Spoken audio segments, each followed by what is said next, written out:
The Douglas Coleman Show is made possible with support from Seth David Radwell, a recent guest on the program and author of American Schism, How the Two Enlightenments Hold the Secret to Healing Our Nation, released this past July.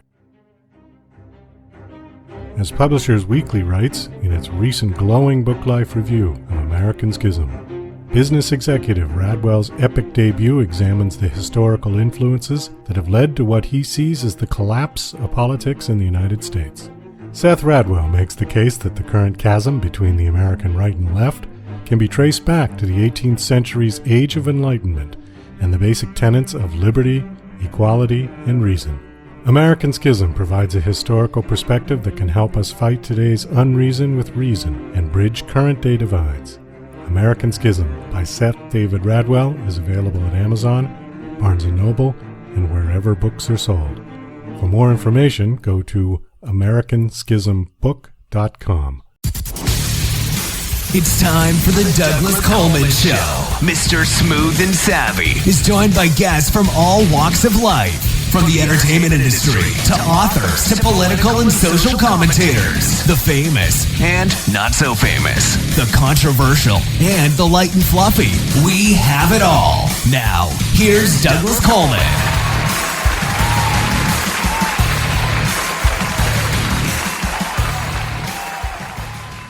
Okay, please welcome to the Douglas Coleman Show, Rachel Wilson. Hello, Rachel. How are you? Hi, how are you? I'm so excited to be on this awesome show, sir. Thank you. Well, thank you for coming on this show. I appreciate it. Your bio is very full. You've done yes. a lot of stuff, yeah? Where do you want to start? Whatever you want to do. I'm okay with just speaking, reciting when I was 5. I started actually singing at the age of 5, and I love to tell this story because I was a Shirley Caesar fan. Anyone that know Pastor Shirley Caesar, she is a phenomenal, was back then and still is, even in her late, I believe she's in her 80s now, but she still has the same sound and same voice. So at 5, I was mimicking her because my mother had her on a cassette tape. So that was back then, I'm telling on my age. It was a cassette tape of Pastor Shirley Caesar, and she's a multiple, Grammy Award winner and a phenomenal gospel voice.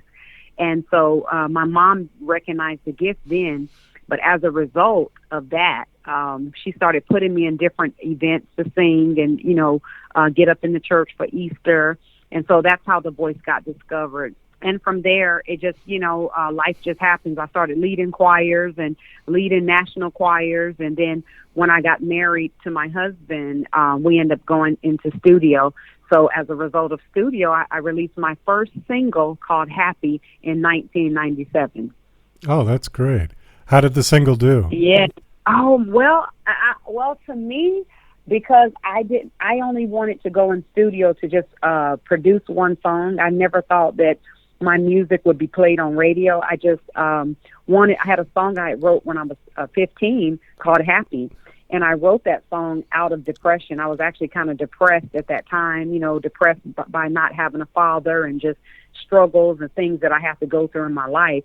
And out of that, God gave me that just a peace that came over me with Happy. And so I only wanted to go in studio just to, record that song and have my own little personal cassette tape in my pocketbook to say I went in studio and I recorded a song that I wrote, and my husband helped me. He wrote it with me.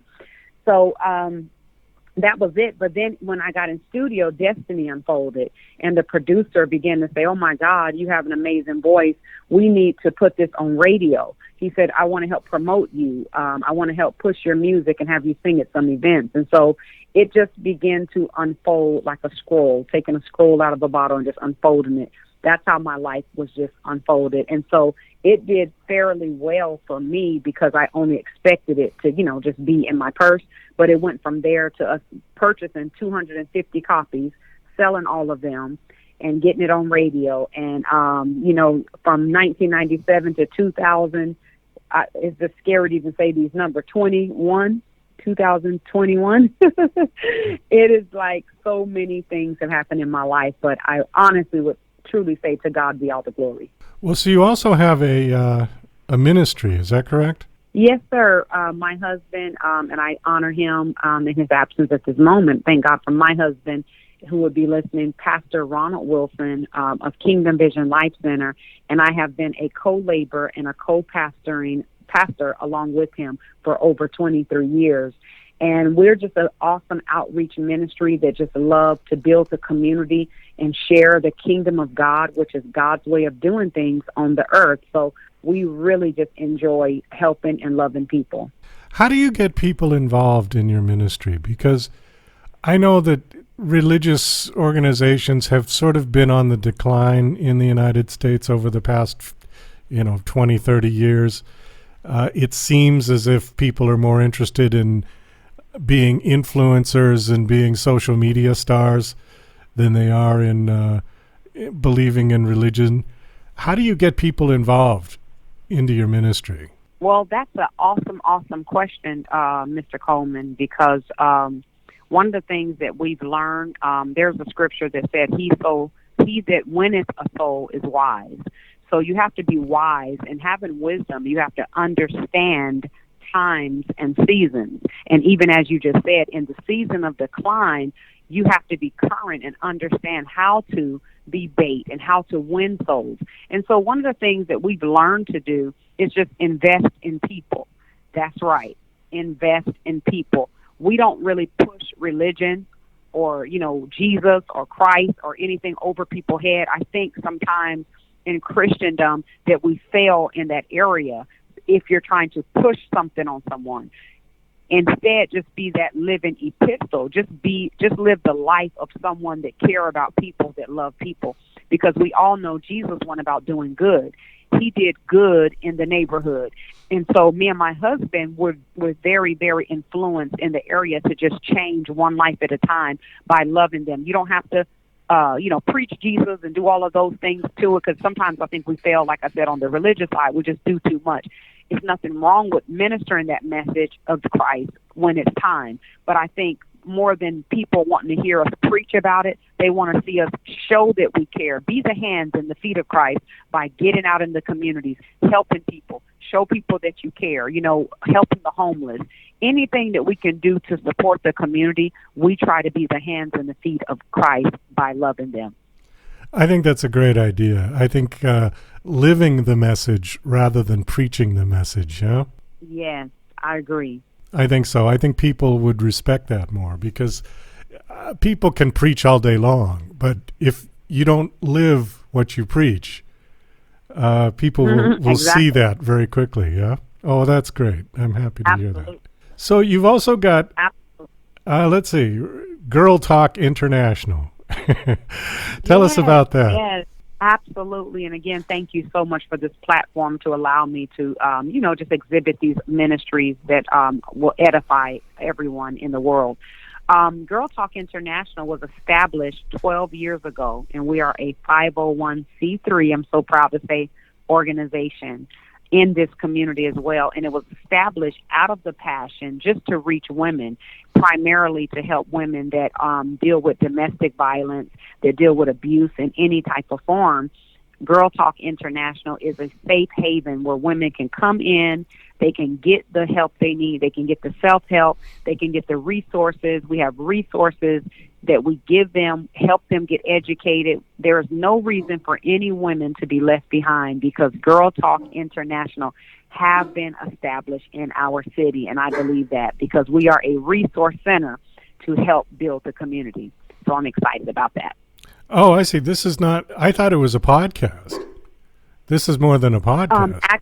Yes, this is actually an organization that has been established in Greensboro, North Carolina, where I'm currently live right now, for 12 years. Yes, sir. And we're 501c3. Now, we do have, since, the pandemic, it kind of shifted everybody into the virtual bubble. Yes. So we had started having our sessions every twice a month online virtually, but primarily now, we actually have still had it.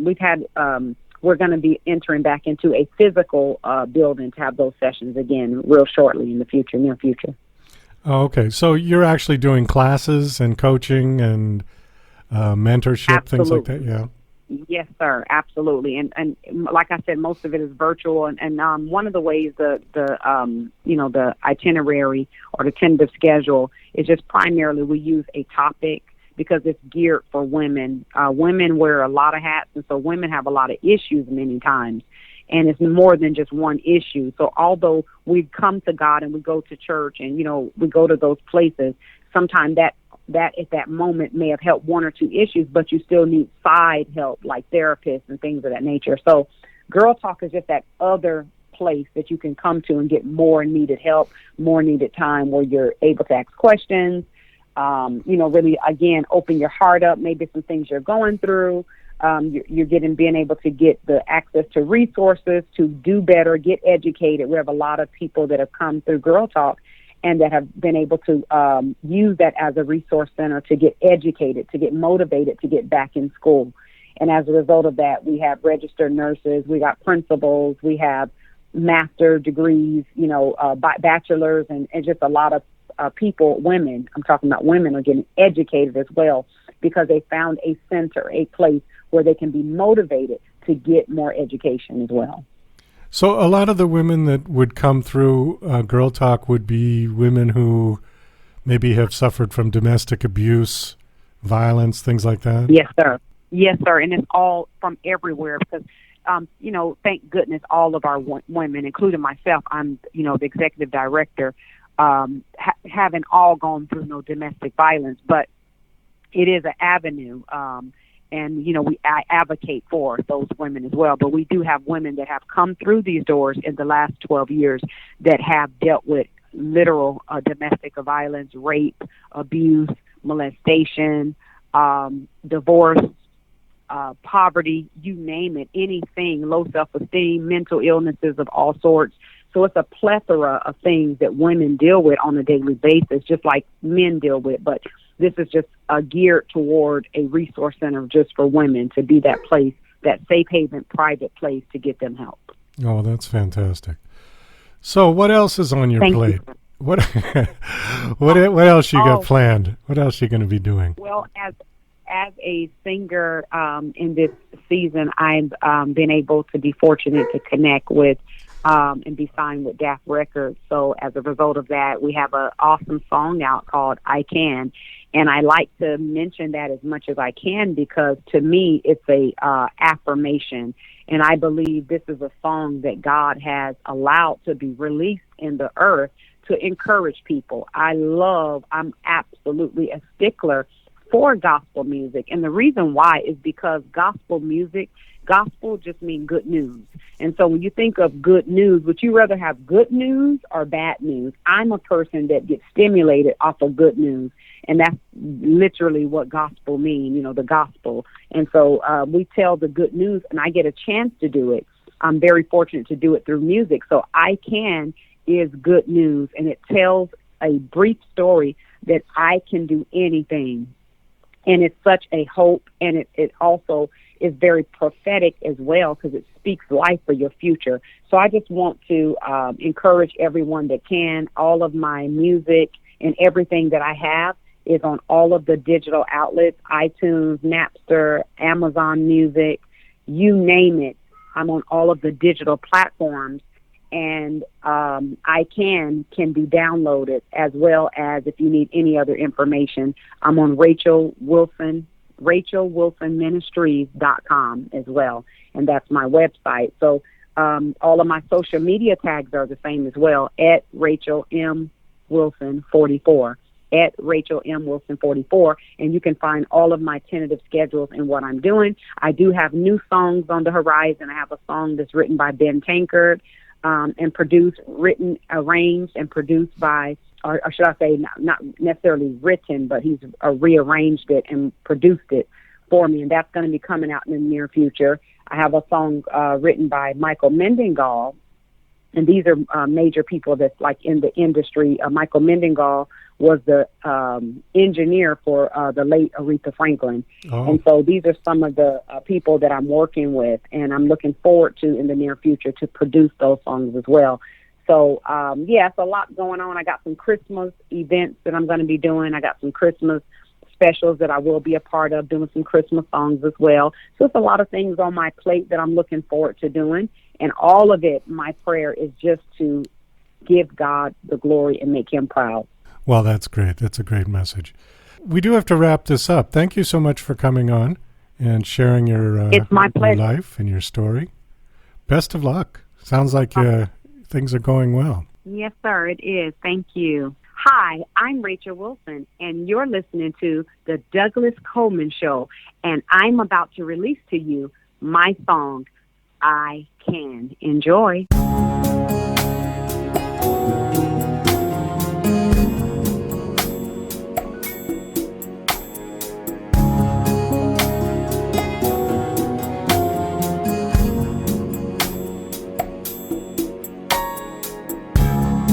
Ain't it kind of funny how life can go?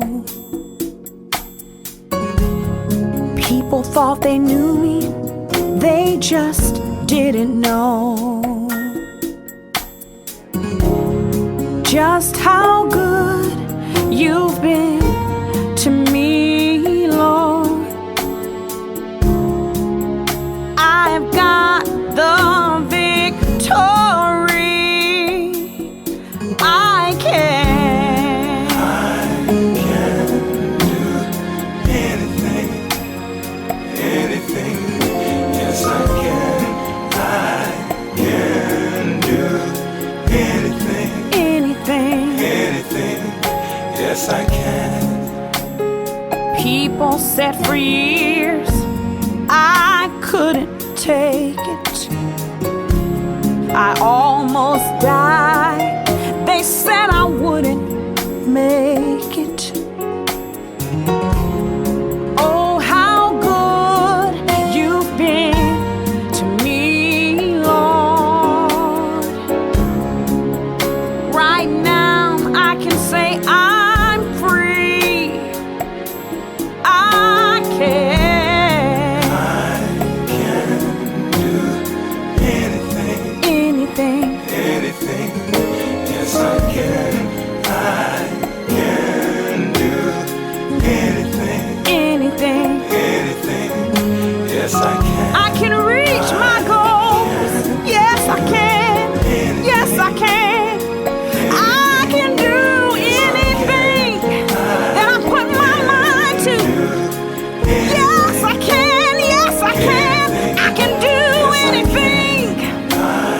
Yes, I can. I can climb the highest mountain. Yes, I can. I can reach my goals. Yes, I can. Yes, I can. I can. Yes, I can. Yes, I can. Yes, I can. Yes, I can. Anything, yes I can. I can do anything. You're listening to Mr. Smooth and Savvy right here on The Douglas Coleman Show. We'll be right back after these commercial messages. Douglas Coleman's Don't Do a Podcast is a dryly humorous rant about Douglas's pet peeve, the unrelenting torrent of podcasts hitting the web on a constant basis. As technology has put podcasting within the reach of anyone, many wholly unqualified people have taken the plunge. This witty polemic tries to persuade them from broadcasting their drivel using Douglas's brand of sarcastic humor. Now on Amazon, only 99 cents. DJC Music and DJC Productions are pleased to announce a brand new website. We have started a listing website for radio show hosts as well as potential show guests. This is a meeting site where hosts and guests can come together. Show hosts can list their show and types of guests they're interested in booking. Potential guests can list their talents, bio, accomplishments, or anything they feel makes them an interesting radio show guest. There are no recurrent payments, only a one-time $5 listing fee. Your listing will stay up until you decide to cancel. Previous guests of The Douglas Coleman Show are welcome to submit their guest listing free of charge. Go to radiohostsandguests.com. That's radiohostsandguests.com. Are you an independent musician? How would you like to have your songs played on hundreds of radio stations just like the one you're listening to right now?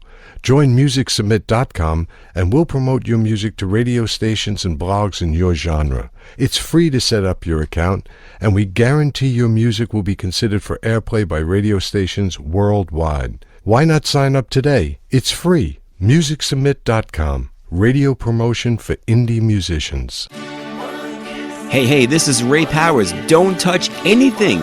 You've got it right where you need it. Tuned in to the Douglas Coleman Show. You heard me.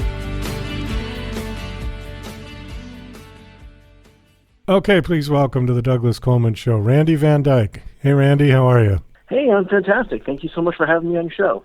Well, thanks for coming on. I appreciate it. Let's see. First off, right off the bat, are you related to Dick Van Dyke? You know, I really, really wish that I was, but unfortunately I'm not, because believe me, it would be a whole heck of a lot easier to get anywhere in the business if I had some famous relatives. Yeah, you know, he's still alive, isn't he? He's like in his 90s or something, right? He is still alive and still acting. He was in the Mary Poppins sequel recently, and maybe even still performing on stage. That guy's got a lot of energy. We can only hope to aspire to be like him when we get older. Well, I can't even imagine living that old. You know, I think for me, I'm already in my head thinking, okay, 80, that's it. You know, that seems like a good amount of time. Yeah, you know, sort of like Harold and Maude, you know, where she, at 80 years old on her birthday, she offs herself. But I don't know that I'm going to do that. But, you know, it's kind of... Well, there's something to be said about going on your own terms. That's the point. That's exactly the point. Right. Because I think what terrifies everybody is this sort of not knowing. You know, we never know when we're going to go. We could go tonight or, you know, in 50 years. But it's that unknowing. So when it's done on your own terms, there's a peace of mind that comes along with that, I think. Exactly. And not knowing when the end is going to come is kind of the basis for all of our deepest fears, but definitely for horror movies. Well, that's very true, and there's a good segue. Thank you for doing that. Right. Before we get to your films, though, I got to say that you have the world's shortest bio. I think you take the record for shortest bio. We've had people send in stuff that was, you know, one paragraph, but yours is literally like 2 sentences. So you're going to have to fill in the blanks a little bit here. I am looking at your Twitter page right now, and it says a geek of all trades, writer, director, visual special effects artist, sound designer, podcaster, educator. Okay, all of those I know what they are. But then the last one is fanboy. I have no idea. What's a fanboy? A fanboy, basically, when you're a geek about something to a really extreme level, then you're a fanboy. Or a fangirl. You know, it doesn't really... you're just a really big fan of something. And that's kind of part of the geek spectrum.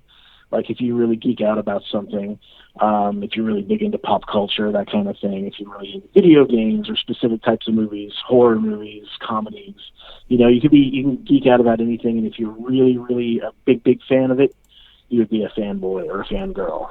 Okay, so imagine the people that go to Comic-Con. Okay, so for example, the Comic-Con people or the Star Trek convention people, they would be considered fanboys or fangirls of that particular thing? Absolutely. Yeah. Yeah, I mean, they may not necessarily describe themselves that way, but they definitely fit under the fanboy or fangirl umbrella, for sure. Okay, well, there's a lot of terminology out there that gets invented on a daily basis, and it's hard for me to keep up with it. You know, I do my best. Well, but, it's interesting. Yeah, especially with internet culture, there's new phrases coming into the vernacular constantly, and to try to stay on top of it is next to impossible. My saving grace is the fact that I actually work at a college, and I get to work with people generally between the ages of 18 and 25. So I'm constantly hearing new things and trying to stay on top of language and also stay on top of trends, you know, because the educator part of that bio that you saw, I actually work at a film school, or in the film department at a college. So I get to work with the next generation of storytellers. And it's really kind of fun as the film industry changes and as the way people make movies and make current media that people watch, whether it's on YouTube or TikTok or traditional movies or series, that kind of thing. It's fun to see the current generation, the younger generation, adapting and molding themselves to these new medias. Well, that's very interesting. I want to talk a little bit about that, if you don't mind. So you work as a teacher at a film school? Is that what you said? Right. Film is definitely a craft, but there has to be some talent involved, I think. What is the talent aspect of film creation? Is it the actual concept of the film? Because there's like so many different parts to making a film. Right. And unless you're an auteur that can do everything yourself, no one person does it all. You have to have a team of creatives to bring any kind of vision to life. Otherwise, it's going to feel very small. Or if you're doing it all by yourself, it's going to take a heck of a long time to finish. So the key with any kind of like creativity or storytelling is going to be writing. It's writing a solid plot, writing a solid script, and then just having the vision to put it together and to do it coherently, to give it the time or maybe even the budget that it deserves to kind of come to life. And there are certain things that you really can't teach. What you can teach are the mechanical aspects of it. Like, this is what needs to happen to make a film. This is what you need to do to shoot it properly. This is what you need to do to record clean sound. This is what you need to do to basically assemble and edit together of the film, that kind of thing. But if there's no joy to the story, or if there's no characters that people can relate to, or if there's really nothing that grabs an audience's attention, then it's just all kind of a useless exercise. So you got to have a story worth telling, or at least some interesting characters in there that are entertaining to watch for 90 minutes in the dark. And that's the trick. That's the creative part, and that's the thing that you really can't necessarily teach. You can nurture it, but it's really hard to teach creativity if the person who is coming there to learn it doesn't already have that spark within them. Yeah, I think that's something that people are born with. I think that innate creativity, I think that's a DNA component. Oh, definitely. Yeah. And it transcends itself through all of the genres of performing arts and creative arts. There's a certain continuity between those people. Like, great painters have a certain affinity to great music composers. They're in the same wavelength, for lack of a better word. Right.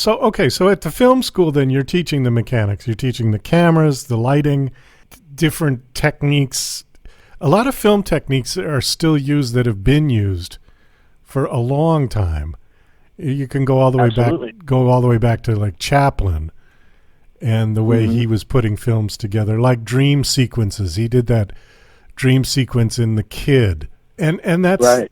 That kind of thing is still used, right? That format of how to do a dream sequence. Yeah, the formula and the standard 3-act structure of the modern movie now really, like you said, hasn't changed since the beginning of movies, or at least, I was going to say since the advent of the talkies, but even before then, even the silent films were following, most of them were still following a basic 3-act structure.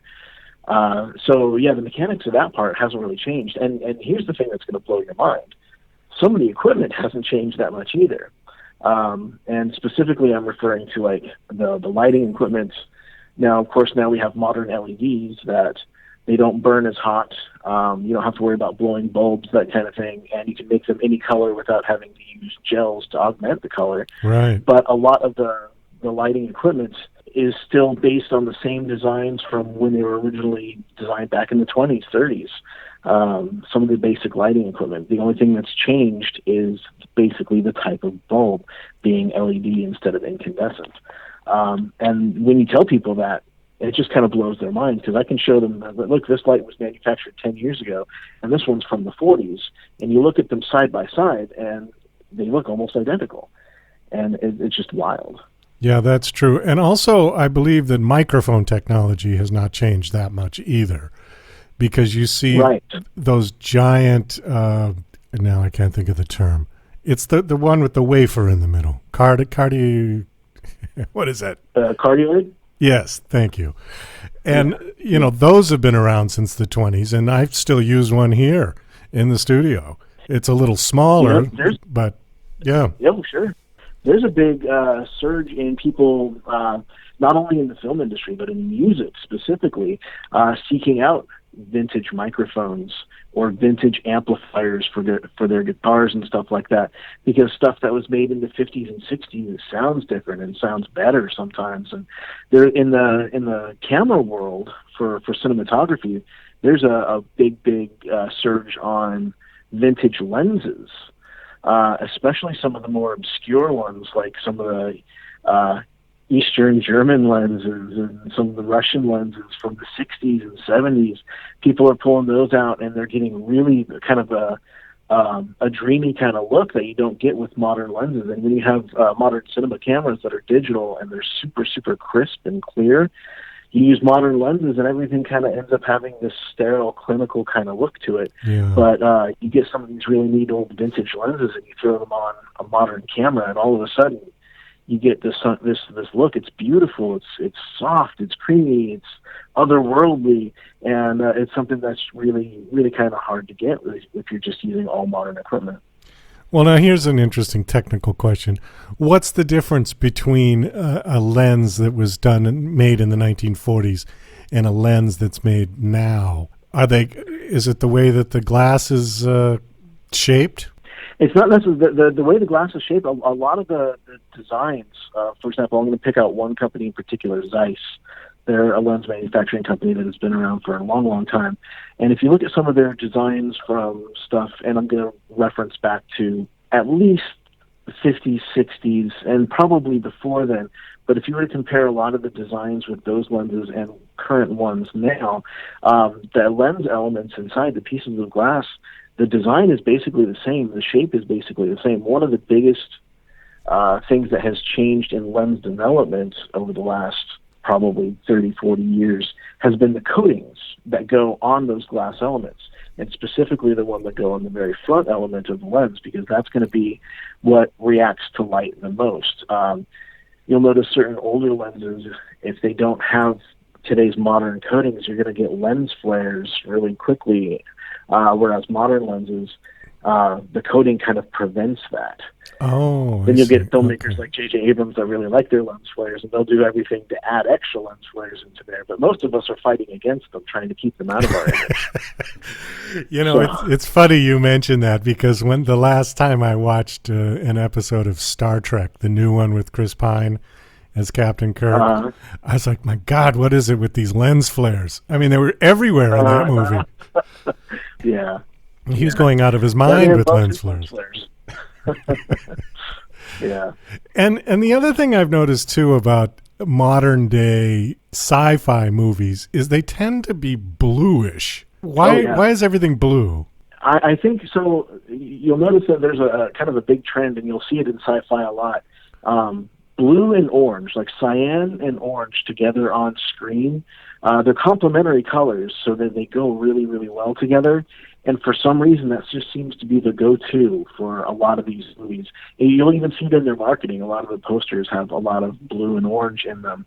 But I think that kind of it's kind of like a cool, clean, sterile, maybe kind of, no, I wouldn't necessarily say utopian look at the future, but that's what Star Trek would be considered, is a utopian view of the future. But it just kind of feels futuristic, something about those cool blue tones. I don't really understand exactly why, but it even triggers it in me. For some reason, I kind of get those feelings, and maybe I've just been conditioned that way because so many movies that we've seen that are modern science fiction have those bluish tones to them. Well, it was really interesting because aside from all the lens flares and the bluish thing, the one thing that the blue, whatever it is, filters or whatever they're doing, made Chris Pine's eyes like unbelievable, right? I mean, this was my wife and I were watching this, and she says, "Oh my God, he's got the bluest eyes I've ever seen." And now I know he has blue eyes for real, but they couldn't be that blue. I mean, these were like almost unnaturally blue. But the whole movie, that's like what you focused on. Right. it wouldn't surprise me if when they were doing the coloring, the color correction of the movie at the end, if they were just kind of boosted the blues a little bit just to make his eyes pop even more. But yeah, those eyes. I would be real curious to see, like, face to face, how blue they are in real life versus how they look in the movie. I know. I want to do that too. Someday I want to meet Chris Pine just to look and go, okay, yeah. It's like, here, I'm going to shake your hand, but just so I can get in close enough, just so I can look into your eyes, just to make it a little awkward. Because, I mean, there's been other famous, very blue-eyed actors like Paul Newman or Steve McQueen back in the, the 60s, but their eyes didn't shine like that because they were using real film, for one thing, and they're probably not the same techniques of the filters and all that. They're much more natural looking. Right. I'm sure that has a lot to do with it, and I think you hit the nail on the head when you say natural looking, because when you look at a movie like J.J. Abrams' Star Trek, everything looks so clean and perfect and shiny and plastic, and it doesn't have that real natural feel to it that any of those classic films would have. Right. Well, that's what they're going for, I guess. Well, speaking of everybody else's films, let's talk about yours here for a second. The one you're promoting now is called Like Dogs? Yes, it is, yes. Okay. Give us a synopsis of it. It's a horror, it looks like. Is it about dogs? It's not actually about dogs, and I would hesitate to call it a horror. It's more of a psychological thriller. Okay. Because if you are a horror fan and you go into this movie, you're probably in the back of your mind going to be expecting lots of blood and gore and that kind of stuff that you traditionally see in horror movies, jump scares, that kind of stuff. And this isn't really that. This is basically, it is a university experiment where humans are being treated like animals. And some of the people are willing participants, but some of them aren't. And things go awry when people start dying. And then you start finding out people have ulterior motives for being in there, and then it gets a little crazy. One of the biggest inspirations for this was real-life event, the Stanford Prison Experiment from 1971. In that one, basically at Stanford University, they were running an experiment where they had a bunch of student volunteers. Some of them were assigned roles as prison guards, while the others were assigned roles as prison inmates.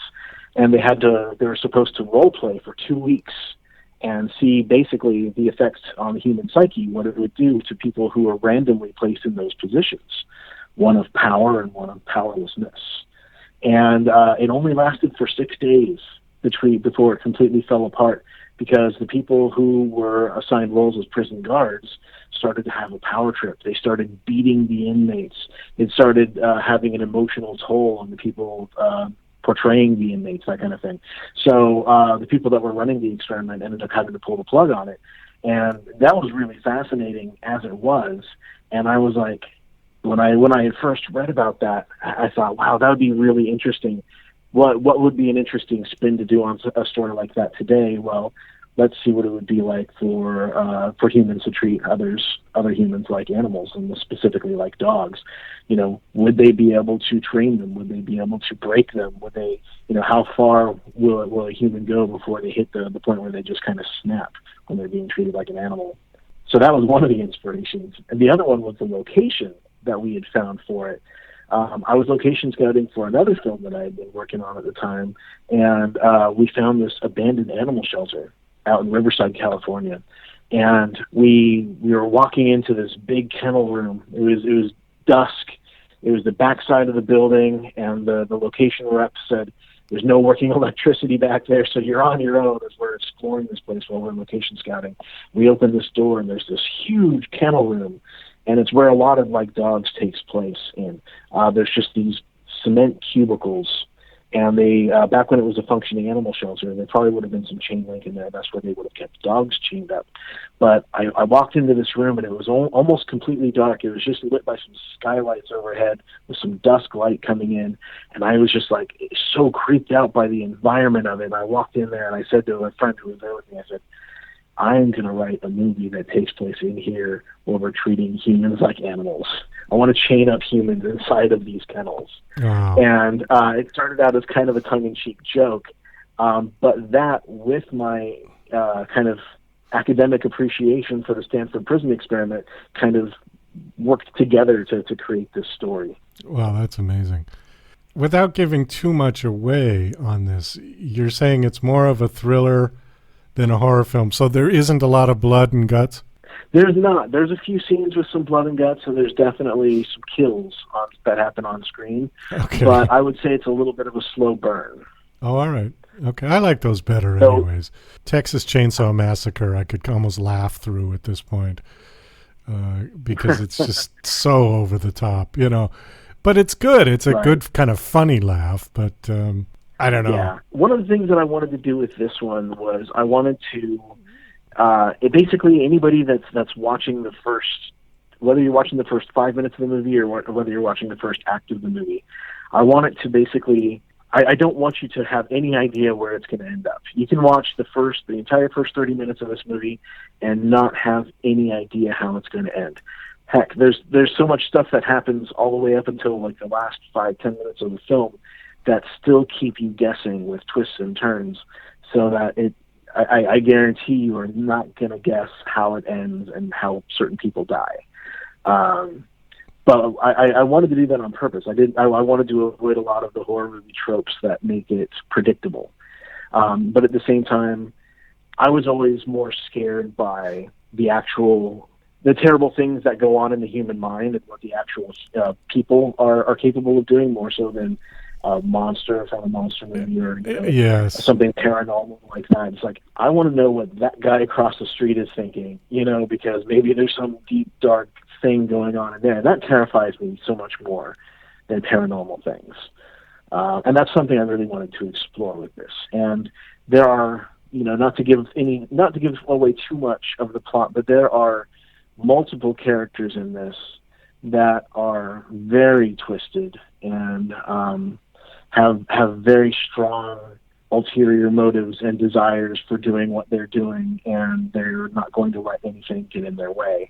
And while it might seem a little far-fetched, none of it's really too incredibly outside of the realm of what could actually happen, especially if somebody wasn't concerned about the consequences of their actions and they were just going for it. And that's what makes this really kind of scary. All right. Well, I think on that note, we're going to wrap this up. The movie is out now and available? It is, yeah. It released on October 1st, and if you have Amazon Prime, you can check it out for free. It's also available for free on Tubi. You can just have to watch some ads with it. But it's on virtually all the big streaming platforms, Google Play, Apple TV, DirecTV, Dish Network. We're all over the place. But definitely check it out, and don't go into it expecting a whole lot of blood. Go into it expecting the unexpected, and just kind of have a good time with it. And if you like scary stories about some deranged people with some psychological issues, this is going to be right up your alley. All right, great. Yeah, I'm going to check it out. You've got me intrigued on it now, definitely. All right, Randy, well, thanks for coming on the show. Oh, do you have a website you want to give out? Sure, yeah. If you want to check out anything regarding Like Dogs, check out www.likedogsfilm.com. You'll have all the up-to-date news going on there. Also, you can check out virtually all social media platforms at Like Dogs Film as well, to keep an eye on whatever new platforms we're being released on. And we're constantly releasing in different countries throughout the world as well. So if we are not available in whatever region you're listening to this in right now, rest assured that it will hopefully be coming your way soon. And just stay in touch with us, and you'll know. Great. Thanks for coming on the show. It was nice meeting you, nice talking to you, and best of luck with the film. I hope it does well. Thank you so much for having me. It was a really good time.